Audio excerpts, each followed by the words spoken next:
Eh ben, écoutez, je pense qu'on va parler d'un sujet qui est brûlant, notamment l'Ukraine.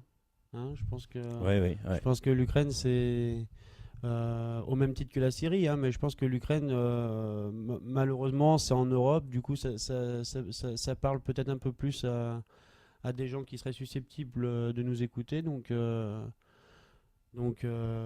voilà, si tu veux un petit peu donner ton avis sur ce qui se passe là-bas, Tom. Oui, oui, tu fais bien de dire que ça se passe en Europe. Et donc, de ce point de vue-là, ça met un petit peu plus l'Europe en danger, si je Mm, puis dire. mm, Euh, Tu parlais de Syrie, et effectivement, il y a un lien très direct en fait entre mm, ce qui se passe en Syrie et ce qui se passe mm, en Ukraine.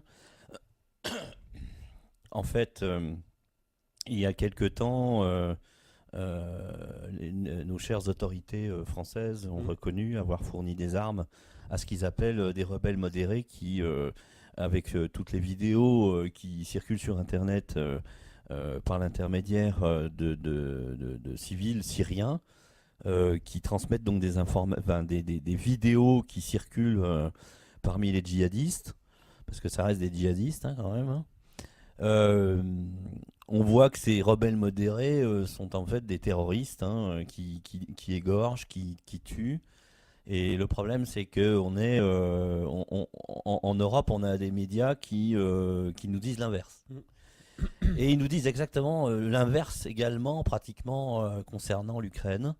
Et ces djihadistes, en fait, sont financés, ils sont armés, entraînés en Turquie. Et comme tout le monde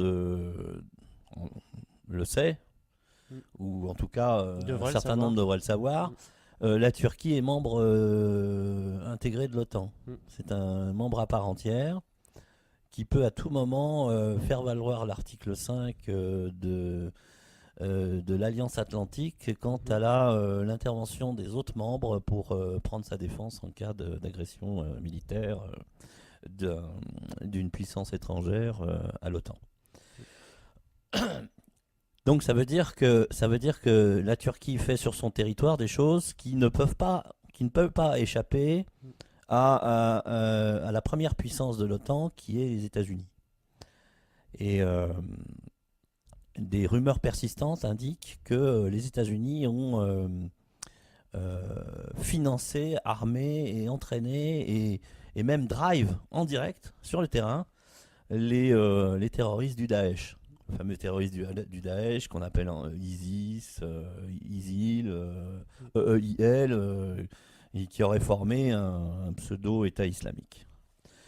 Donc, on a très clairement une mystification en Syrie, et cette mystification en Syrie, elle est équivalente à la mystification qui est en Ukraine. Et les intervenants derrière sont les mêmes. C'est exactement les mêmes. On a les Français, les Britanniques. On a aussi les services secrets israéliens Mm, il y a des photos qui circulent où on voit les hôpitaux de campagne construits par l'armée israélienne qui soignent des djihadistes. Hein. mm, C'est des djihadistes, hein, mm, c'est des extrémistes islamistes. Tout ça, ça paraît complètement invraisemblable pour quelqu'un qui est constamment abreuvé de propagande à l'intérieur des médias, enfin par l'intermédiaire des médias classiques. Et c'est vrai que c'est très difficile à comprendre comme ça. Mais quand on sait que les agents du Mossad, en fait, drive une partie des djihadistes, on comprend mieux. mm, C'est d'ailleurs pas par hasard si le fameux calife a dit qu'il ne s'en prendrait pas à Israël, mm, puisque Dieu ne leur a pas demandé de le faire. mm, Les Gazaouis, qui ont été écrasés sous les bombes il y a quelques semaines, doivent beaucoup apprécier ce genre de déclaration. Bref. Et en Ukraine, et c'est ça, c'est le côté brûlant de l'actualité, c'est qu'on a en réalité une confrontation entre mm, deux blocs géants.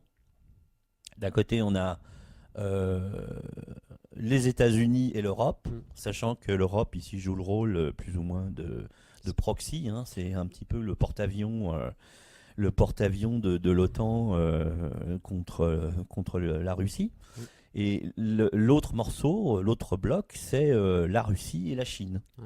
Avec en second plan la Syrie, L'Iran. l'Iran et le Pakistan.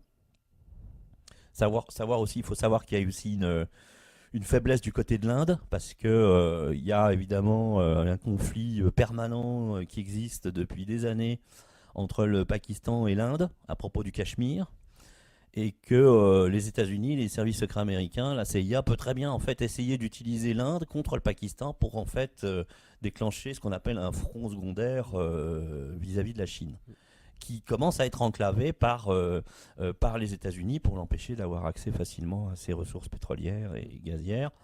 Manque de bol, les Russes possèdent beaucoup de gaz, énormément de gaz et énormément de pétrole, et qu'ils ont décidé de signer des accords qui permettent d'alimenter la Chine en matière d'énergie. Donc on a en fait l'Ukraine. Le sort de l'Ukraine, c'est un petit peu un remake de la Seconde Guerre mondiale, c'est-à-dire que c'est le second épisode de l'opération du Troisième Reich, le 22 ou 21 juin 1941, quand l'opération Barbarossa a été lancée contre l'Union soviétique.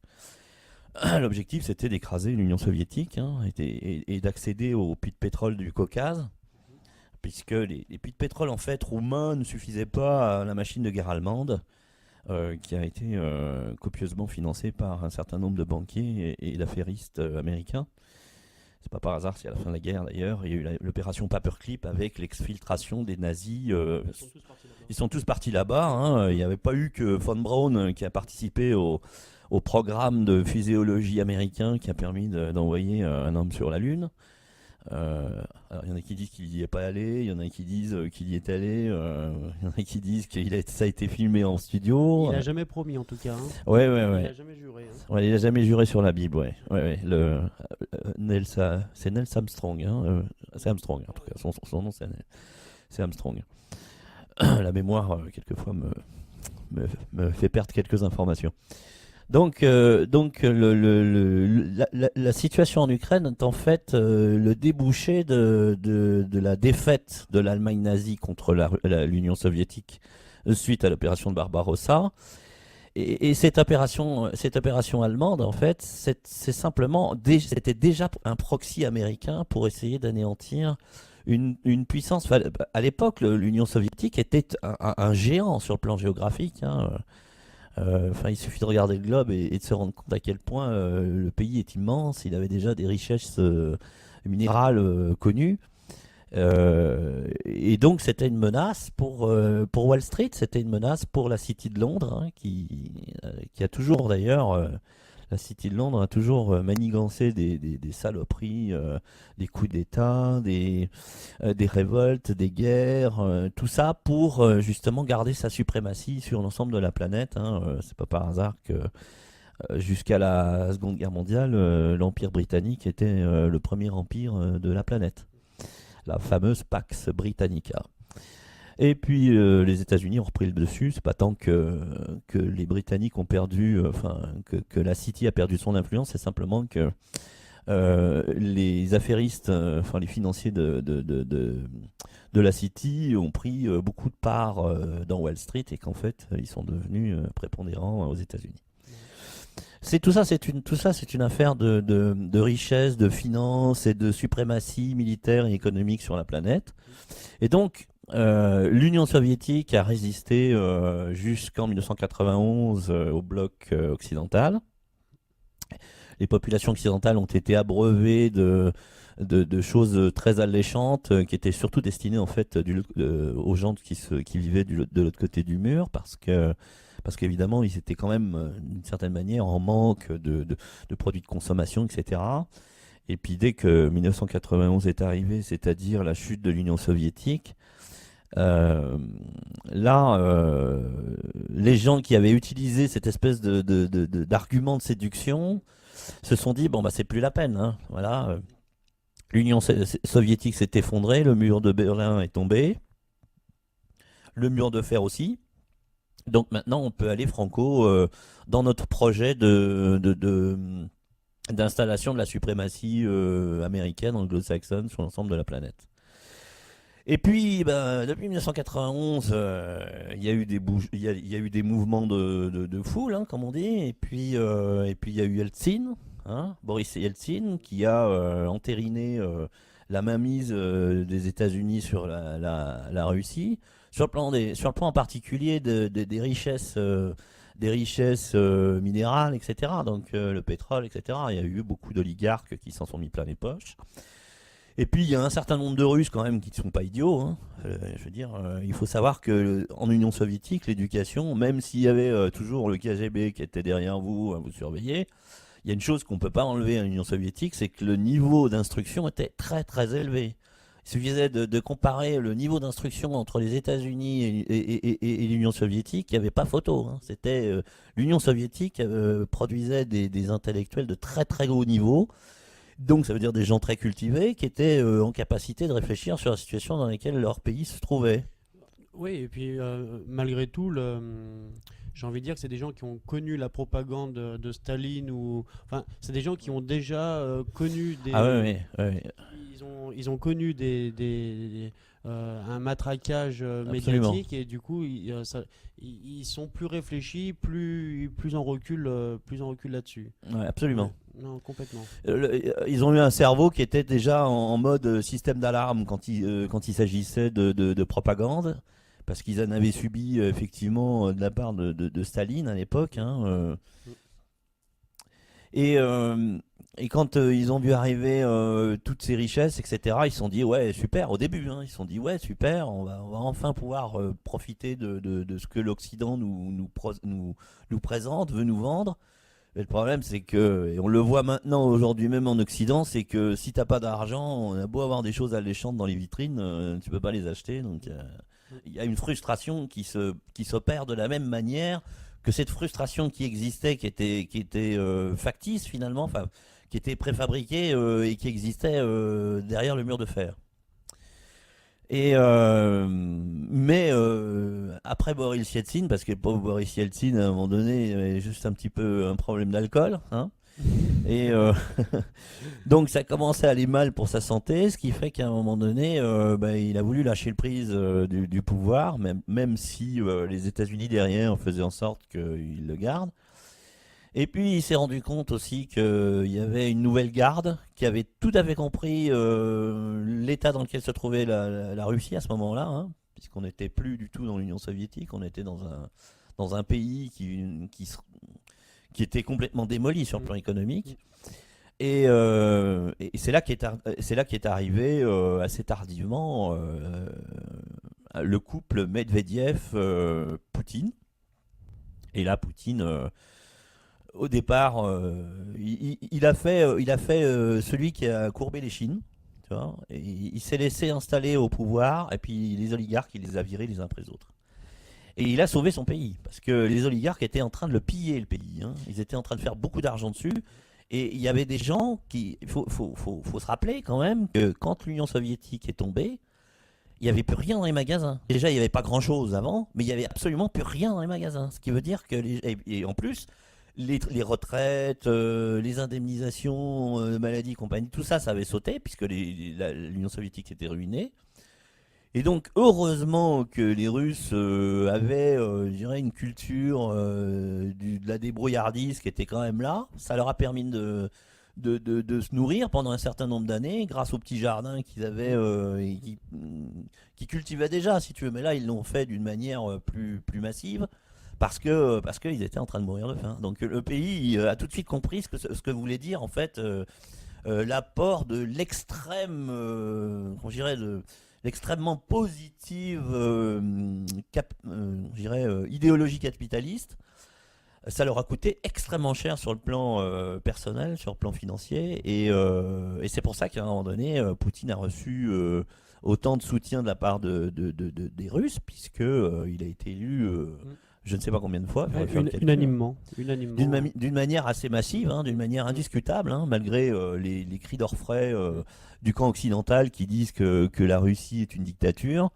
Ça les arrange bien. Hein. Je veux dire, il ne faut pas oublier que Bush a été élu d'une manière très suspecte. Hein. Deux fois, très suspecte, voilà. Une fois, ça a Toujours été. la Floride qui. Hein Oui, la première fois, si tu veux, ça avait été la Floride uniquement, hein. C'est ça. En général, c'est entre les deux présidents, il n'y a pas un grand écart. Donc, il avait suffi de la Floride pour le faire passer la première fois devant Al Gore. Si mes souvenirs sont bons, et après c'était John Kerry. Et là, John Kerry, il a fallu d'autres pays, d'autres États des États-Unis, dont les votes ont été trafiqués pour faire passer Bush une deuxième fois contre Kerry. Alors, Tom, comment on en arrive d'une situation où deux blocs s'opposent, hein, le bloc américain et le bloc russe d'un côté, comment on en arrive à une situation où deux blocs s'opposent à la situation à laquelle est confrontée l'Ukraine aujourd'hui? Comment ça se passe en fait? Alors justement, c'est-à-dire que à un moment donné, les Russes ont compris que les Américains voulaient les assujettir. Mhm. Ça, c'est insupportable. Je veux dire. Les Russes ont jamais. Enfin, les Russes ont été envahis par les Mongols. Et à un moment donné, dans leur histoire, ils ont été assujettis. Donc, ils savent ce que c'est. Hein. Et ils s'en sont débarrassés. Les Mongols, maintenant, on n'en entend plus parler. C'est la Mongolie. C'est un tout petit pays coincé entre la Chine et la Russie, tout au fond là-bas, tu vois, tout de l'autre côté de Moscou, hein, à quelques milliers de kilomètres, donc on n'en parle plus. Les Mongols, ils montent plus à cheval juste pour se déplacer dans leur campagne reculée. Donc voilà. Donc ils savent ce que c'est que l'assujettissement. Et donc après cette chute de 91, ils ont vu la pression américaine, la violente, la tromperie absolue que le capitalisme qu'on leur promettait était devenu. Et à ce moment-là, il y a eu un redressement national. Les Russes se sont mis à dire bon, maintenant ça suffit, on va reconquérir notre indépendance. Clairement, hein, la Russie était à la remorque des États-Unis sur le plan technique et financier. Sur le plan financier, parce que technique, je pense qu'il y a des gens qui continuent de chercher, mais par contre, il y a beaucoup de scientifiques qui sont partis à l'étranger pour trouver du travail, et parce qu'il n'y avait plus de boulot, hein, forcément, il n'y a plus d'argent. Voilà, donc la Russie s'est remontée, et c'est ça, indéniable, c'est absolument indiscutable, hein, personne ne peut le nier, sauf d'être d'une mauvaise foi crasse. Poutine est à l'origine du redressement national, du redressement économique. Il a investi dans des choses concrètes. Hein. On le voit d'ailleurs dans une vidéo où, face à un oligarque dont les médias occidentaux prétendent que c'est un de ses amis quand même. Hein. Faut le faire. Hein. Et là, il met à demeure en fait l'oligarque de signer un protocole d'accord pour faire en sorte que les gens qui sont dans son usine continuent de travailler. Et lui disant, si jamais vous continuez dans cette direction-là, de toute façon l'usine va redémarrer, mais sans vous. Voilà, donc c'est un petit peu comme ça que ça a fonctionné. On aimerait bien trouver la même chose ici en France, hein, de ce point de vue. Hein. Le petit point marrant, c'est que je me souviens de cette vidéo, l'oligarque n'avait pas de stylo. Oui, oui. Poutine et à la fin, il a même demandé de lui rendre son stylo. Hein. C'est pour dire à quel point l'amitié était très grande entre les deux. Hein. Voilà. Donc, alors, cette situation a évolué, c'est-à-dire que la Russie a repris du poil de la bête, réinvestissement dans l'armement, parce qu'ils ont compris évidemment que l'objectif c'était d'écraser la Russie, et que par définition, s'ils étaient sur le plan de redresser la Russie, ils redevenaient à nouveau dangereux pour le système américain. Et là, ils allaient devoir s'armer d'une manière plus substantielle, d'une manière plus conséquente que ce qu'ils avaient été armés jusqu'à présent. Parce que les États-Unis représentent quand même toujours, encore de pays à pays, c'est la puissance militaire la plus importante de la planète. Bon. Et effectivement, Poutine a évolué. On l'a pas trop critiqué au début. Voilà, bon, il redresse son pays, etc. Et maintenant qu'il a commencé à vraiment redresser le pays, les chiffres au niveau économique sont absolument sans commune mesure avec ce qu'ils étaient il y a même 10 ans. Et là, les États-Unis ont vu rouge. Et ils ont tellement vu rouge, ils ont vu rouge assez rapidement d'ailleurs, parce que suite à l'écriture d'un bouquin d'un certain Zbigniew Brzezinski, Le Grand Échiquier, qui expliquait l'histoire du Heartland, etc. C'est-à-dire que en fait, la Russie représentait le cœur je dirais, de la stratégie de soumission mondiale.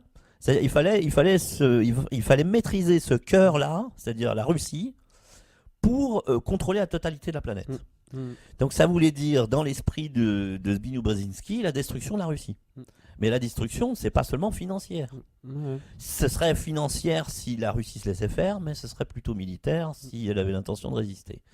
Et évidemment, depuis 1991 qu'elle s'est redressée, la résistance devient militaire. Et donc, là, le grand échiquier avait défini, je dirais, le cadre, c'est-à-dire que pour faire en sorte que la Russie ne redevienne pas un empire, d'après Zbigniew Brzezinski, pour que la Russie ne redevienne pas un empire, il fallait absolument qu'elle n'ait plus accès aux eaux chaudes de la Méditerranée. Alors, le seul port en eau chaude dont les Russes disposent, c'est le port de Sébastopol.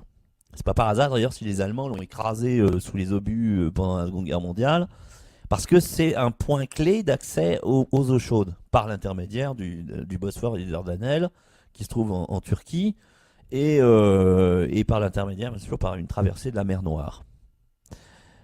Et là, il y a... donc il a été défini en fait deux éléments clés. Il fallait absolument chasser la flotte russe de Sébastopol pour qu'elle n'ait plus accès du tout aux eaux chaudes de la Méditerranée. Et il fallait aussi s'emparer en fait de la partie est de l'Ukraine qui représente en fait les industries lourdes, les mines de charbon. Donc en fait la richesse industrielle qui produit une grande partie du PIB du pays. Hein. Donc en gros, là où vient le plus d'argent, c'est dans cette partie de l'Est qui est aujourd'hui soumise aux bombes de l'armée ukrainienne. Et donc ça, c'était les deux points. Alors, le premier point, c'est que, comme d'habitude, les Américains utilisent ce qu'on appelle des taupes, des chevaux de Troie. Hein. C'est-à-dire qu'ils financent des organisations non gouvernementales, des organisations de défense des droits de l'homme, de ceci et de cela, qui en apparence font du bon travail. En tout cas, ils essayent d'aider les populations fragiles dans les pays où se trouvent ces organisations-là. Et en réalité, leur financement est en fait organisé pour instiller dans la société une espèce de révolution permanente. Et cette révolution qui conduit en fait à des élections où c'est le candidat le plus proche des intérêts des États-Unis qui est mis en avant. Et on a vu ça dans d'autres pays de ces États qui faisaient partie de l'Union soviétique à l'époque. C'est ce qu'on appelle les fameuses révolutions oranges. Et il s'en est passé il s'en est passé plusieurs même en Ukraine. Hein, je veux dire, Yushchenko, qui était président, était lui-même déjà issu d'une révolution orange. Hein. La fameuse nana là, avec sa couette là, autour de la tête, là, l'espèce de blonde là, qui est rousse, qui est brune en fait, c'est coloré. Enfin, bon. Ça c'est aussi un truc du département d'État américain pour la propagande, de leur dire tu te fais en blond et tu te fais une espèce de natte comme ça tout le monde va te reconnaître. Ils aiment bien mettre des trucs, ils aiment bien faire des choses, tu vois, qui marquent l'esprit, même si en fait ça n'a rien d'intellectuel, c'est juste pour frapper l'esprit, tu vois. Donc il y a déjà eu ces révolutions orange. Et évidemment, la troisième révolution est arrivée. Enfin, la dernière révolution, c'est pas une révolution orange en réalité. C'est que les Ukrainiens en ont eu ras-le-bol. On a eu ras-le-bol des oligarques en Ukraine et il a été question de rejoindre l'Europe, l'Union européenne. Mais l'Union européenne, comme beaucoup de gens qui nous écoutent le savent, c'est un Titanic. Hein, il y a plein de trous dans la coque. Financièrement, c'est une catastrophe. Et donc Yanukovych, qui n'était pas pro-Poutine du tout, hein, et il ne s'aimait pas hein, avec Poutine. Hein. Parce qu'il était plutôt pro-européen, Yanukovych. Mais Yanukovych, c'est pas non plus un idiot. Hein. Je veux dire, c'est un oligarque, le mec il s'en est mis plein les poches, mais c'est pas non plus un imbécile. Je veux dire, il y a des gens qui ont des limites dans leur façon d'être corrompus, si je puis dire.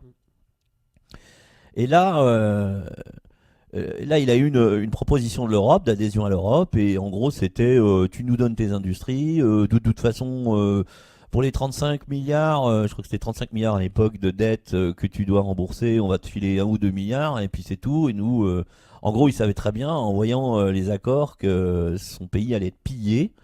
Et de l'autre côté, t'as la petite chanson Poutine qui disait, bah, écoute, nous on te file 15 milliards par an et on te fait des prix préférentiels sur le gaz. Alors, Yanukovych s'est dit, de l'autre côté, il nous pille nos industries, il nous file que 2 milliards ou 1 ou 2 milliards, enfin des bricoles, quoi, enfin pratiquement pas d'aide. Hein. Et de l'autre, c'est 15 milliards par an et puis des prix préférentiels sur le gaz. Bah, je veux dire, il aurait fallu être stupide. Incomparable. Absolument incomparable. Il aurait fallu être complètement débile pour dire ah bah non, moi je continue, je vais signer l'accord d'adhésion à l'euro. Et voilà quoi. Enfin, à l'Europe, à l'Union Européenne. Et donc, bah, Yanukovych, tout oligarque qu'il est, tout corrompu qu'il est, il s'est dit si moi je fais ça, plus jamais je reviens en Ukraine. Hein. Je me fais détruire. Il m'envoie un contrat partout où je suis où je serais parti en exil sur la planète. Partout, ils m'enverront des assassins pour me zigouiller parce que j'ai vendu mon pays à l'Europe, quoi, au diable. Hein. Alors il s'est dit non, non, c'est hors de question. Et il n'a pas dit je refuse de signer. Il a dit j'ajourne la signature. Alors au début, il y a eu quelques petites manifestations, quelques centaines de personnes, tout ça, tout ça. Et très vite, en fait, s'est mis en place la fameuse utilisation des fonds des fameuses associations, des organisations non gouvernementales qui n'étaient pas faites pour faire du bien aux gens, mais qui étaient là pour mettre en place la politique décidée par Washington, hein, par les services secrets de Washington. Et là, bah, ça a été très vite, c'est-à-dire que d'un seul coup, cet argent a servi à payer les gens pour se déplacer faire la manifestation à Kiev, à Maïdan, la fameuse place Maïdan. Donc c'est pour ça qu'on a eu très très rapidement beaucoup de gens sur la place parce que il y avait des bus qui étaient payés, les gens étaient payés à se déplacer pour venir manifester. Hein. Donc là, c'est très facile. Hein. Ils avaient beaucoup d'argent pour ça. Et d'ailleurs, c'est Victoria Nuland qui l'a avoué, ils ont dépensé, les États-Unis ont dépensé 5 milliards de dollars pour financer ce coup d'État. Hein. C'est un coup d'État. Ouais, je l'ai vu, c'était une vidéo où elle l'avoue à demi-mot. Voilà, elle l'avoue, ils sont méchants mais stupides et ils n'arrivent pas en fait comment dire, ils n'arrivent pas à rester discrets. Ils sont tellement orgueilleux, ils ont tellement une certitude de gagner dans toutes les directions qu'ils en finissent par avouer des choses qui corroborent en fait l'idée qu'ils ont fait un coup d'État en Ukraine. Et donc très rapidement, puisque les manifestations massives ne suffisaient pas, des manifestations complètement pipées, hein, les gens se disaient bon, je vais quand même à la manifestation parce que c'est vrai, Yanukovych, c'est un oligarque, il s'en met plein les poches, il y en a marre de la corruption, etc. Bon, ça c'était, je veux dire, objectivement, c'était le cas. Il y avait ces problèmes-là, mais c'était pas moins le cas avant. Hein. Ils ont toujours été, enfin tous les systèmes depuis la chute de l'Union soviétique. Sachant que l'Ukraine n'existe en tant qu'État que depuis 1991, hein, faut le savoir. Hein, avant, c'était pas l'Ukraine, c'était l'Union soviétique, c'était un bout de la Pologne, c'était voilà un bout de la Russie. Enfin, voilà, l'Ukraine en tant que telle n'a jamais existé avant 1991. Ça, c'est un truc, c'est un point très très important à comprendre. Alors, là où est le hic, c'est qu'à un moment donné, puisque ça suffisait pas le nombre de gens qui manifestaient dans la rue. La CIA a mis en route les anciens réseaux Stay Behind, enfin fameux l'équivalent de Gladio en Italie. C'est-à-dire qu'en fait, ce sont des gens qui ont une idéologie à l'époque, à cet endroit-là, c'était des nazis. Hein, faut pas se cacher derrière son petit doigt. C'était des anciens des SS qui avaient massacré des Polonais sur le front de l'Est pendant la Seconde Guerre mondiale. Et évidemment, après la défaite de l'Allemagne, il restait un certain nombre de ces gens-là qui s'étaient discrètement infiltrés dans la population de l'ouest de l'Ukraine et qui ont constitué en fait des espèces de légions discrètes du Stay Behind. C'est-à-dire des militants d'extrême droite néo-nazis qui, en cas d'invasion de l'Union soviétique de l'Europe, pouvait servir D'appui. d'appui pour des sabotages dans les lignes arrières, etc. Voilà. Donc, ils ont activé tout de suite ces groupes-là et ils les ont envoyés tout de suite à Maïdan. Et c'est pour ça que très rapidement, à un moment donné, les manifestations sont devenues violentes. Mais d'une violence inouïe. C'est-à-dire que les gens qui n'ont pas vu les vidéos ne se rendent pas compte. Le dixième de la violence que ces gens-là ont produit sur l'équivalent des CRS français, c'est-à-dire les Berkouts en Ukraine, le dixième de la violence ici en France par rapport à celle qui avait été déchaînée contre les Berkouts, tous les gens qui auraient commis le dixième de ces violences-là en France auraient été en tôle. Hein. Il faut bien comprendre, les Berkouts ne réagissaient pas, ils étaient protégés par des boucliers et en face, il y a des gens cagoulés avec des barres de fer, avec des cocktails Molotov. Il y a des gens qui ont été, il y a beaucoup de Berkouts qui ont été blessés, hein, je crois que c'est plusieurs centaines, hein. Et il y a eu pas mal de morts parmi les Berkouts à balles réelles. Oui, bah, tu m'arrêtes si je me trompe, mais de toute façon, c'est bien connu qu'on envoie souvent des forces armées du style Blackwater ou des trucs comme ça pour justement faire mal Alors, aux personnes qui sont censées protéger le. absolument, absolument. Il y a apparemment, des membres des services secrets de l'OTAN et même des services secrets du Mossad hein, qui sont intervenus. Parce qu'il faut savoir qu'en Ukraine, il y a un sioniste juif qui est enfin, c'est une abstraction absolue, enfin un truc complètement dingue. C'est un type qui est juif et sioniste et qui finance des milices d'extrême droite néo-nazis qui réclament un pogrom anti-juif en Ukraine. C'est-à-dire que si tu veux, ils sont captés. C'est comme avec l'histoire de la Syrie où les djihadistes islamistes sont soignés dans des hôpitaux en Israël. Si tu veux, pour quelqu'un qui ne sait de la Seconde Guerre mondiale que ce qu'on lui en a dit à l'école, c'est un truc invraisemblable. Alors, il faut aborder un autre sujet pour mieux comprendre ce qui est une apparente contradiction, mais qui n'en est pas une en réalité. Mais bon, ça c'est un autre sujet. Mais très vite, donc c'est devenu violent et Progressivement, ça a tendu vers l'extrême droite. Très rapidement, les militants d'extrême droite se sont mélangés enfin, je dirais aux manifestants pacifiques qui étaient venus juste là pour protester contre la corruption, si tu veux. Et c'était le plus gros des troupes, mais c'est devenu très violent. Ce qui veut dire que les gens qui étaient là pour contester la corruption, ils sont repartis dans leur chaumière, il ne restait plus que les gens les plus violents. C'est-à-dire, en fait, toute la smalla du Stébien américain qui était là pour foutre la merde. Et puis un soir, je pense que beaucoup de gens se rappellent de ça, cette image incroyable où on voyait un des leaders de Svoboda en face de notre très cher ministre des Affaires étrangères, Monsieur Fabius, n'est-ce pas? Donc, Monsieur Fabius, qui est sioniste et juif, avait en face de lui un néo-nazi antisémite carabiné, hein, dénoncé par comment ça s'appelle cette organisation de Simon Wiesenthal qui est là pour chasser les anciens nazis et qui possède des fichiers inédits sur l'ensemble des criminels de guerre pendant la Seconde Guerre mondiale du Troisième Reich. Ce type-là était parmi les gens les plus dangereux vivants en tant qu'antisémite et anti-juif, quoi. Et il était en face de lui, il discutait avec lui, ils étaient en train de discuter des accords avec le président Yanukovych, avec le transfert de pouvoir, etc. Le soir même, des menaces de mort ont été proférées contre Yanukovych et on lui a même tiré dessus. Et là, il a pris la fuite. Là, il s'est dit, c'est ma vie qui est en jeu, je m'en vais, je pars. Et à ce moment-là, il s'est trouvé que la ville est devenue ville ouverte pour les néo-nazis. Et les néo-nazis savent très bien que comme ils sont drivés par la CIA, ils savent très bien où sont les lieux de pouvoir. Donc ils se sont précipités à la Rada, qui est l'équivalent de l'Assemblée nationale en France. Et là, ils ont fait blocus tout autour.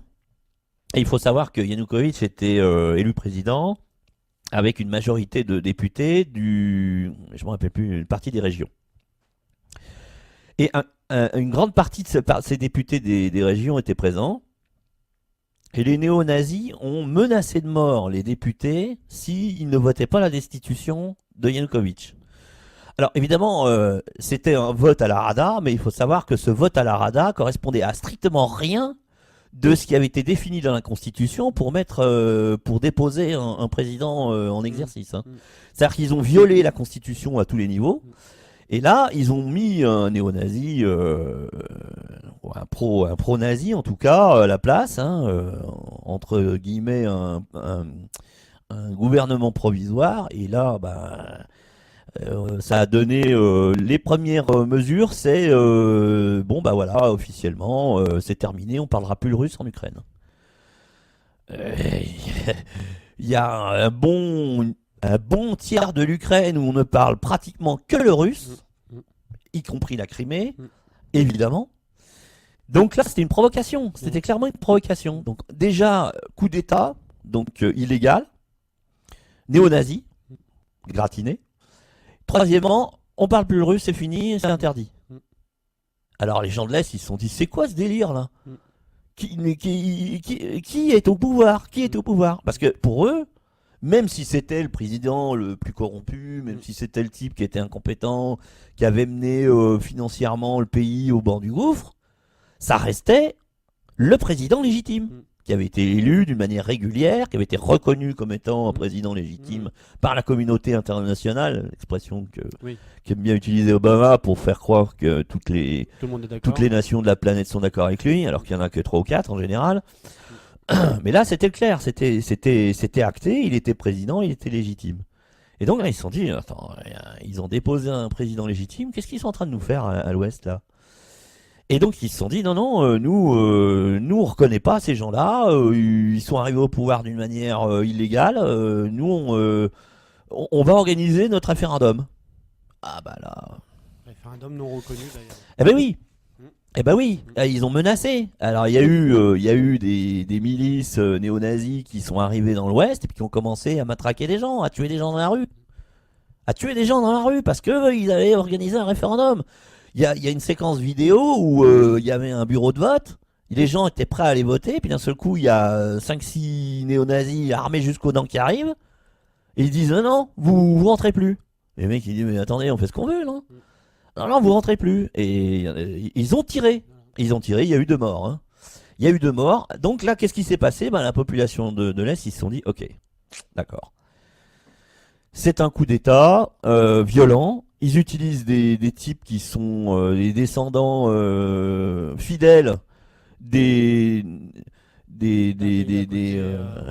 oui, c'est-à-dire qu'en fait, c'est les descendants au moins politiques des Ukrainiens qui sont rentrés dans la Waffen-SS et qui ont commis ces atrocités sur le front de l'Est. Hein. Et ces gens-là s'inspirent directement de ces gens-là. D'ailleurs, la preuve, c'est que quand il y a des gens qui sont tués, il y a des miliciens néo-nazis qui sont tués, on les enterre, et les types qui sont en train de porter le cercueil, ils sont tous habillés en Waffen-SS. Hein. Voilà. Incroyable.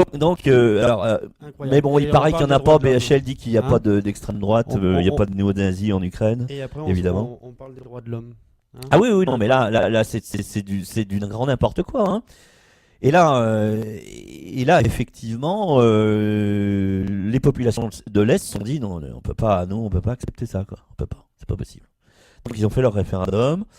Beaucoup de la population, c'est des gens qui, à 40-50 ans, ont fait leur service militaire sous l'Union soviétique.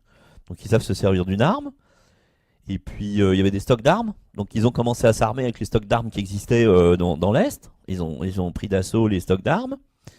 Et ils ont commencé à lutter comme ça. Heureusement d'ailleurs. Oui, parce que ça aurait été le massacre. Hein. Ça aurait été le massacre parce qu'ils avaient soit... L'intention, c'était soit de pousser violemment la population en Russie, vider complètement, s'emparer des industries et des mines, et exploiter tout ça pour être complètement... pour empêcher, en fait, parce que faut savoir que... Alors pourquoi ils font ça ? Parce que c'est simple. La Russie et la Chine font fabriquer leurs moteurs de chars dans l'est de l'Ukraine. Parce que les industries, les industries dans l'est de l'Ukraine sont des industries lourdes. C'est des aciéries, c'est des usines où ils fabriquent des moteurs, de la grosse mécanique, de précision, des choses comme ça. Et donc, ils voulaient s'emparer de ça pour finalement, quelque part, couper les tendons d'Achille de la Russie sur le plan militaire. Bon, Ça n'a pas marché. ça a pas marché, puisqu'évidemment, La Crimée, ils sont allés la récupérer. alors, évidemment, la Crimée, les Russes, ils ont vu, parce que, encore une fois, faut pas prendre les Russes pour des idiots. Un certain nombre d'entre eux ont lu. C'est pour ça que je dis, les Zbigniew Brzezinski sont des gens méchants mais stupides. C'est-à-dire qu'ils n'ont pas l'intelligence de se dire, j'ai un projet diabolique, mais je vais surtout pas en parler pour être sûr que l'autre en face, s'il comprend, il va l'empêcher, quoi. Bah, surtout que c'est un bouquin qui a été écrit. Alors, j'ai pas En la date. 1997. Voilà, en 1997, je veux dire, on est en 2014. C'est quelque chose qui a été réfléchi il y a plus de 15 ans auparavant. Les gens ont eu le temps de le lire. Si vous ne l'avez pas lu, je vous invite vraiment à le lire, hein. Il y a un chapitre entier sur l'Ukraine qui explique comment affaiblir la Russie en passant par l'Ukraine. Si vous n'avez pas lu Le Grand Échiquier, honnêtement, ça vaut le détour parce que on comprend beaucoup mieux les événements géopolitiques actuels. Et c'est quelque chose qui a été préparé donc en 1997. Et c'est vrai, comme tu disais tout à l'heure, ils sont tellement orgueilleux. Quelque part, ils cachent même pas leurs intentions parce qu'ils sont sûrs de réussir. Donc, il y a mal donne là. Absolument, absolument. C'est ça le problème pour eux, c'est qu'ils n'ont pas l'intelligence, et heureusement. Heureusement, ouais. Ils n'ont pas l'intelligence de se dire, bon, je vais fermer ma gueule jusqu'à ce que le projet soit complètement terminé, parce que je risque d'être contré par des gens intelligents qui pourraient en fait trouver une solution pour empêcher que ce projet puisse se réaliser. Et donc, Zbigniew Brzezinski, en 1997, quand il a fait paraître son bouquin, il a donné la recette. En fait, les Russes l'avaient lu. Enfin, les Russes auraient été stupides de ne pas le lire, hein, franchement. Ils l'ont lu, c'est obligé, hein, c'est obligé. Il y a au moins un général de l'état-major qui a dû s'y frotter pour le décortiquer. Et donc, toute la recette était là. Donc, ils savaient qu'à un moment donné, toutes ces agitations à Maïdan, elles étaient faites pour faire tomber l'Ukraine et ensuite s'emparer de l'Est du pays et s'emparer de la Crimée. Jeter la marine russe en dehors du port de Sébastopol, la remplacer par la marine de l'OTAN, et là c'était cuit. C'est-à-dire que là, tu avais un encerclement stratégique complet de la Russie. Et là, je veux dire, c'est pas possible de se défendre dans ces conditions-là. C'est la raison pour laquelle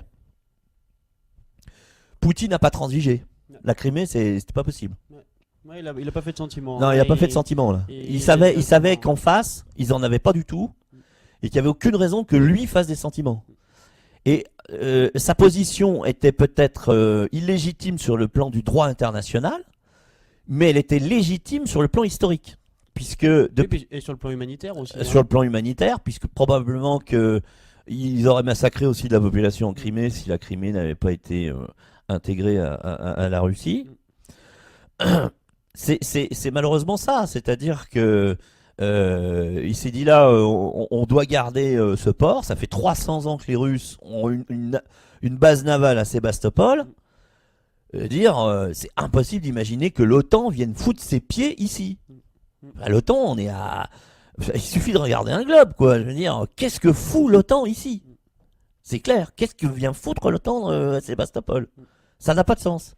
C'est juste à côté des Russes, mais c'est à côté de nulle part ailleurs que des Russes. Oui, c'est clair. Voilà. C'est clair. C'est pas au cœur de l'OTAN, c'est même pas au cœur de l'Europe, c'est carrément à la frontière avec la Russie. Donc ça n'avait pas de sens. Ça n'avait pas de sens, et les Russes, ils ont mis des soldats pour empêcher que les milices néo-nazis viennent terroriser les populations, qui étaient pro-russes complets, hein, 60 et quelques, 70% à peu près. Et donc évidemment le référendum est arrivé, et le référendum a entériné ce qui était une évidence historique, c'est-à-dire qu'une grande partie de la population de la Crimée était russe. Donc la question ne se posait même pas. Le référendum était là pour montrer dans les chiffres la réalité historique.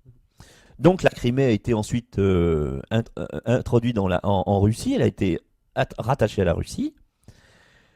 Mais à ce moment-là, à partir de ce moment-là, la CIA, enfin les grands pontes de la CIA et Washington se sont dit, on s'est fait avoir. Parce que la raison pour laquelle ils ont renversé Yanukovych, il y en a deux en fait. Il fallait qu'ils se saisissent de la Crimée pour remplacer la flotte russe à Sébastopol par la flotte de l'OTAN. Et deuxièmement, il fallait qu'ils s'emparent de l'Est de l'Ukraine pour ses richesses minérales et ses industries lourdes et les compétences de ses employés là-bas, qui fournissaient la plus grande partie du PIB du pays. Donc, depuis que le coup d'État a eu lieu, l'Ukraine était déjà en très grande difficulté financière, mais là, elle est partie en vrille complète. C'est-à-dire que quand tu es coupé du principal de tes richesses financières, à un moment donné, le pays qui était déjà au bord du gouffre, il tombe dedans. Hein. Donc, en fait, maintenant, ce qui se passe, c'est que en plus, les États-Unis, méchants et stupides, en tout cas aussi méchants et stupides que soient leurs dirigeants, ils ne s'en sont pas seulement pris aux Russes, ils s'en sont pris aussi aux Chinois. Il faut jamais faire les choses à moitié quand on est stupide, hein. Faut y aller franco. Hein. Ah bah là, on peut dire qu'ils ont fait ce qu'il fallait. Hein. Et donc, ils se sont aussi attaqués à la Chine, ce qui fait que le résultat final a été extraordinaire. C'est que la Chine s'est tournée vers la Russie et la Russie s'est tournée vers la Chine et ils ont décidé de faire un partenariat, une alliance, d'un point de vue économique d'abord et maintenant militaire, parce qu'ils savent à un moment donné que les États-Unis vont attaquer. Les États-Unis veulent garder le leadership mondial, militaire et économique. De toute façon, les États-Unis, ils ont deux moyens principaux, hein, c'est le moyen financier et le moyen militaire. Oui. Et ils les utilisent à fond. Ils les utilisent à fond. Ils les ont utilisés quand ils ont fait s'effondrer l'Union soviétique. Ils ont essayé de le faire avec les Chinois d'une manière achetez-nous nos bons du trésor américain, qu'on puisse continuer de s'endetter, mais en même temps on vous menace sur vos frontières, on vous envoie des terroristes ouïghours qui vont déstabiliser une partie du pays. Les Ouïghours, enfin les terroristes en question, sont allés provoquer quelques attentats, si tu veux, du côté des gares chinoises, etc. Donc ils ont essayé de déstabiliser, comme ils ont fait d'ailleurs en Tchétchénie. Hein, je veux dire, les Américains étaient derrière les islamistes pour foutre le bazar en Tchétchénie. C'est pas la Russie qui a décidé de tuer des Tchétchènes. Hein. Je veux dire, quand on voit un leader tchétchène, quand on voit la Tchétchénie, enfin j'ai encore vu il y a pas très longtemps une vidéo sur la capitale de la Tchétchénie, c'est flambant neuf, ils ont tout reconstruit. Enfin,